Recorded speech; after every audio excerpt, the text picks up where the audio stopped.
Hello students, welcome to brilliant minds. आज हम करेंगे क्लास 8 सेलिना बुक में से chapter number 17 special types of quadrilaterals. अब सबसे पहले हमने समझना है, इस चैप्टर की इंट्रोडक्शन करनी है। पहले हमने कि चैप्टर में हमने सीखना क्या, फिर हम स्टार्ट करेंगे अपनी एक्सरसाइज।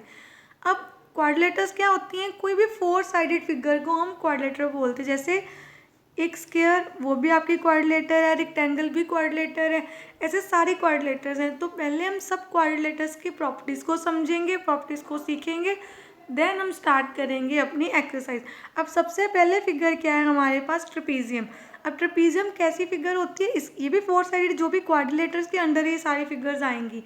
अब ट्रेपीजियम में क्या होता है? इसका 1 पेयर ऑफ ऑपोजिट साइड, जैसे ये भी एक पेयर है ऑपोजिट साइड का, ये भी है। ओनली वन पेयर क्या होता है? पैरेलल। दूसरा जो पेयर होता है वो नॉन पैरेलल होता है, आपने याद रखना है। वन पेयर इज पैरेलल, जो अदर पेयर है वो नॉन पैरेलल है।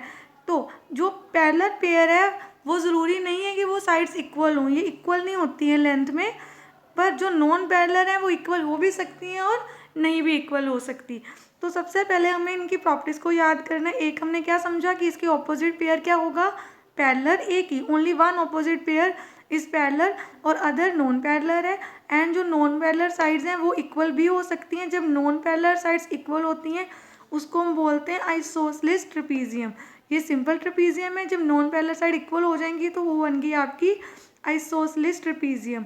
अब इसमें सबसे पहले एक प्रॉपर्टी हमने समझनी है कि इसके जो एंगल्स होते हैं, जैसे ये पैरेलल लाइंस है, हमें क्या पता है पैरेलल लाइंस की प्रॉपर्टी कि पैरेलल लाइंस को अगर कोई ट्रांसवर्सल कट करके जाए तो एक ही साइड जो इंटीरियर एंगल्स बनते हैं एक ही साइड ट्रांसवर्सल के, और दोनों अंदर की तरफ जो इंटीरियर एंगल बनते हैं उनका सम होता है 180 डिग्री। सेम यहाँ पे ये प्रॉपर्टी यूज़ होगी। कैसे? क्योंकि ये भी दो लाइंस क्या हैं? पैरेलल, और ये दोनों एंगल्स क्या हैं? डी और ए इंटीरियर, और ये भी, जैसे ये अगर पैरेलल लाइंस है तो ये ट्रांसवर्सल हो गया बी सी, तो बी एंड सी भी इंटीरियर एंगल्स हैं। तो इंटीरियर एंगल्स का सम क्या होता है? 180 डिग्री। इनको हम बोलते हैं को interior angles. A plus D, A B is parallel to D C, दोनों लाइन पैरेलल हैं, ये ट्रांसवर्सल है। तो A D, A plus D 180 होगा एंड बी प्लस सी क्या होगा? 180। मैंने आपको अभी एक्सप्लेन किया कि अगर आपकी किसी ट्रेपीजियम की नॉन पैरेलल साइड, जैसे पैरेलल नहीं है ना ये, अगर नॉन पैरेलल साइड इक्वल होंगी तो उसको आप बोलोगे आइसोसेलेस ट्रेपीजियम। उसमें क्या होता है, जो बेस एंगल होते हैं ना, जैसे ए और बी, ये आपस में इक्वल होंगे, और सी एंड डी दोनों पैरेलल साइड्स के बीच में जो एंगल्स आ रहे हैं, जैसे ये एंगल ए बी के इक्वल होगा एंड सी डी के। और ये आपको सम्स करने वक्त, जब भी हम सम्स स्टार्ट करेंगे अपने, उस टाइम हमें ये क्वेश्चंस क्या करेंगे, ये जो जितनी प्रॉपर्टीज़ हम सीख रहे हैं वो सारी हेल्प करेंगे, इसलिए पहले प्रॉपर्टीज़ को सीखना ज़रूरी है। एंड जब भी आपके पास आइसोसेलेस ट्रेपीजियम होगा तो डायगोनल्स क्या होंगे? Equal. Diagonal A C is equal to diagonal B D. अब हम करते हैं second quadrilateral, that is parallelogram. अब पैरेललोग्राम इसमें क्या था? Only one pair.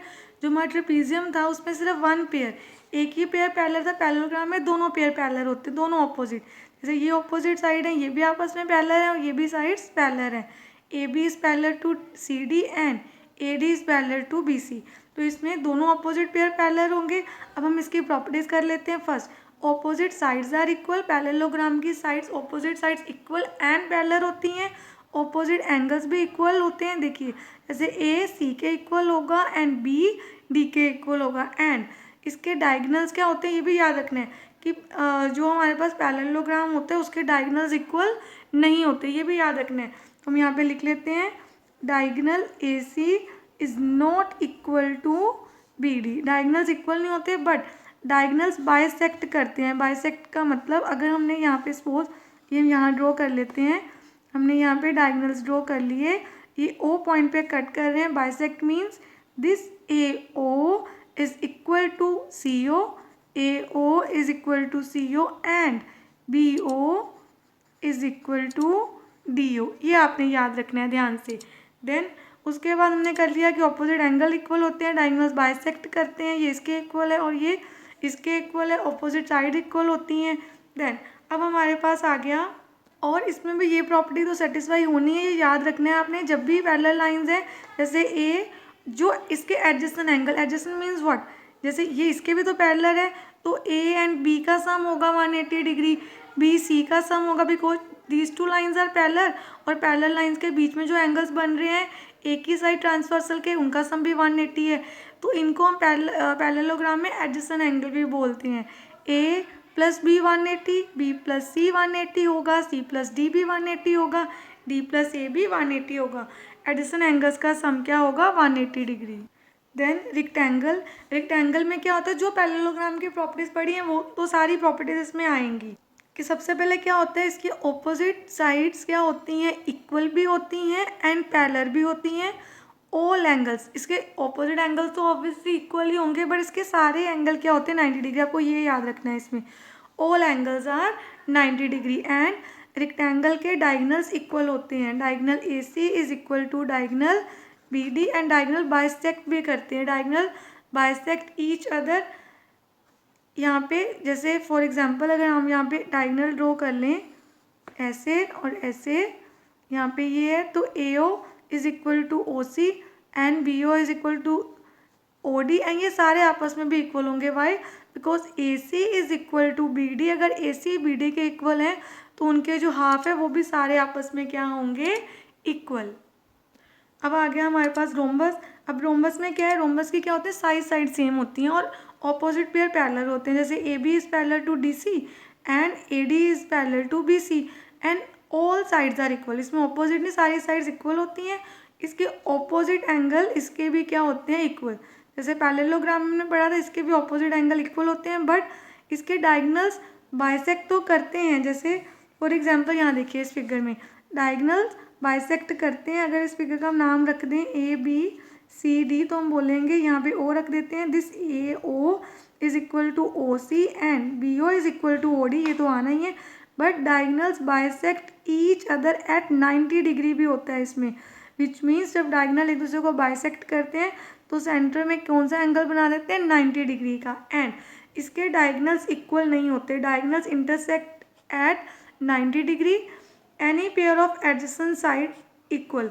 वो तो ऐसे है कि ये साइड इसके इक्वल है, ये इसके equal, all the sides are equal, but diagonals are not equal. ये भी आपने ध्यान रखना है, इसके डायगनल्स इक्वल नहीं होते हैं।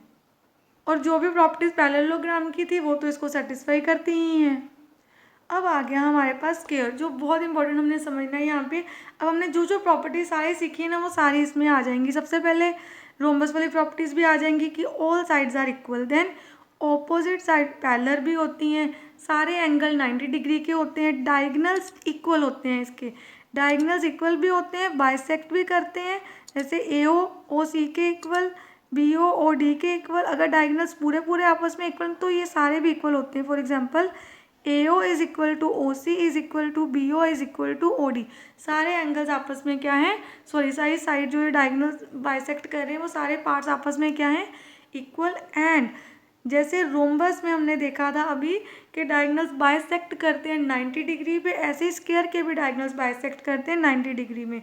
तो it means a quadrilateral is a square. कौन सी क्वाड्रिलेटर स्क्वायर होगी? जिसमें सारी साइड्स इक्वल होंगी, सारे एंगल्स 90 डिग्री के होंगे, all the angles are 90 degree, diagonal bisect करेंगे, राइट एंगल बनाएंगे और डायगनल्स क्या होंगे? इक्वल। बाकी प्रॉपर्टीज तो आपकी सारी आ ही जाएंगी। एक पैरेललोग्राम तब स्क्वायर होगी जब उसकी सारी साइड्स इक्वल हैं, 90 डिग्री का एंगल बन रहा है, डायगनल्स इक्वल हैं। ये प्रॉपर्टीज़ हैं। आगे हमने यही सॉल्व करना है कि हमें कोई पैरेललोग्राम दिया होगा, प्रूफ करना है कि वो स्क्वायर है। ऐसे हमने ये सारी प्रॉपर्टीज़ को सीखना है। नेक्स्ट, सबसे पहले हम एक्सरसाइज स्टार्ट करने से पहले इसकी एक 1 और 2 एग्जांपल्स करेंगे, जिससे आपको और क्लैरिटी होगी कंसेप्ट की कि हमने इस चैप्टर को कैसे करना है। जैसे हमारी एग्जांपल 1 क्या है कि proof that consecutive angles of a parallelogram are supplementary. Supplementary means जिन 2 एंगल्स का सम क्या आता है? 180 डिग्री। तो हमें इसको कैसे प्रूफ करना है? अब ये समझे प्रूफ वाले क्वेश्चन हम कैसे करते हैं। हमने सबसे पहले अपना क्वेश्चन लिख लिया कि हमें क्या प्रूफ करना है। तो यहाँ पे हम लिख लेते हैं 2 प्रूफ। उसके पहले हमें गिवन लिखना होता है कि हमें गिवन क्या है। अब ऐसा उन्होंने क्या दिया था कि हमें प्रूफ करना है कि पैरेललोग्राम के एंगल सप्लीमेंट्री। तो हमारे पास तो सिर्फ एक पैरेललोग्राम ही है, तो हम उसको लिख सकते हैं कंसीडर भी कि हम एक पैरेललोग्राम ले रहे हैं, जहाँ उस चीज़ को गिवन लिख सकते हैं। जहाँ हम सिंपल लिख लेते हैं let the consider A B C D is a parallelogram. मैंने शॉर्ट फॉर्म लिखा है, आप पूरा लिखना अपना पैरेललोग्राम। इन विच क्या लिख देंगे हम? In which A B is parallel to D C and A D is parallel to B C. ये हमने लिख दिया जो हमने अपने आप से कंसीडर किया था। लेट अब आ गया हमारा टू प्रूफ। हमें क्वेश्चन में प्रूफ क्या करना है, कॉन्जिक्यूटिव एंगल्स मीन जो साथ साथ एंगल जैसे ए बी के B C D D A, कोई भी टू एंगल्स ले लेते हैं, हम ले लेते हैं ए एंड बी। हमने प्रूफ करना है ए प्लस बी का सम क्या है 180 डिग्री। अब हम स्टार्ट करते हैं प्रूफ। सबसे पहले हम प्रूफ में लिखेंगे कि हमें पता है कि ऑपोजिट एंगल्स क्या होते हैं पैरेललोग्राम के इक्वल। देन हम यहाँ पे लिख देते हैं angle A is equal to angle C and angle B is equal to angle D. और रीज़न क्या लिखेंगे, opposite angles of parallelogram. Opposite angles of parallelogram, ये प्रॉपर्टी हमें पता है कि ऑपोजिट एंगल्स क्या होते हैं, इक्वल होते हैं। देन अब उसके बाद हमें पता है क्वाड्रिलेटरल के एंगल्स का सम क्या होता है। यहाँ पे हम लिख देते हैं sum of interior angles of quadrilateral. क्या होता है क्वाड्रिलेटर, क्योंकि पैरेललोग्राम पे क्वाड्रिलेटर है ना, फोर साइड फिगर, तो इसके इंटरनल इंटीरियर एंगल्स का सम क्या होगा 360 degree. It means angle A plus angle B plus angle C plus angle D is equal to 360 degree. Angle A C के इक्वल है तो हम सी की प्लेस पे भी एंगल ए लिख सकते हैं। ऐसे ही बी डी के इक्वल है तो हम डी की जगह पे भी क्या लिख देंगे बी। वाई, क्योंकि हमें सिर्फ अपने आंसर के लिए ए और बी चाहिए तो हमने अपना क्वेश्चन उसी में बना लिया ए और बी में। ए प्लस ए, यहाँ पे एक एंगल है, यहाँ पे एक एंगल है, 1 + 1 2, तो 2 एंगल है और 1 + 1 यहाँ पे हो गया 2 angle B. Then 2 is common. अब हम क्या करेंगे, 2 हमने यहाँ पे कॉमन ले लिया है और हमारे पास क्या रह गया अंदर, a plus B is equal to 360 degree. हमें चाहिए a प्लस बी की value, that is 360 divided by 2। 2 इधर मल्टीप्लाई हो रहा है, इस साइड आके क्या हो जाएगा डिवाइड। यहाँ पे हम कटिंग कर देते हैं इसकी, कट करके हमारे पास आंसर आ गया angle a plus angle b is equal to 180 degree. यही हमें प्रूफ करना था, तो यहाँ हम क्या लिख देंगे, हैंस प्रूफ, कि कोई भी टू एडजेसेंट एंगल्स हमारे पास क्या आ गए हैं, कॉन्जिक्यूटिव एंगल्स 180 डिग्री। ऐसे आप बी सी को भी प्रूफ करते थे, सिमिलरली सी डी को भी प्रूफ कर सकते हैं और डी ए को भी प्रूफ कर सकते हैं। आई होप आज आपको जितना हमने किया कि पहले हमने प्रॉपर्टीज़ को देख लिया है, क्वाड्रिलेटर्स की प्रॉपर्टीज़ क्या होती है, और फर्स्ट एग्जाम्पल की आपको इतना अच्छे से समझ आ गया है। नेक्स्ट हम अपनी एक्सरसाइज स्टार्ट करेंगे नेक्स्ट वीडियो में। अगर आपको वीडियो अच्छी लगे तो please like share and subscribe my channel and press the bell icon, जिससे आपके पास न्यू वीडियोज़ की भी नोटिफिकेशन आती रहे। Thank you for watching.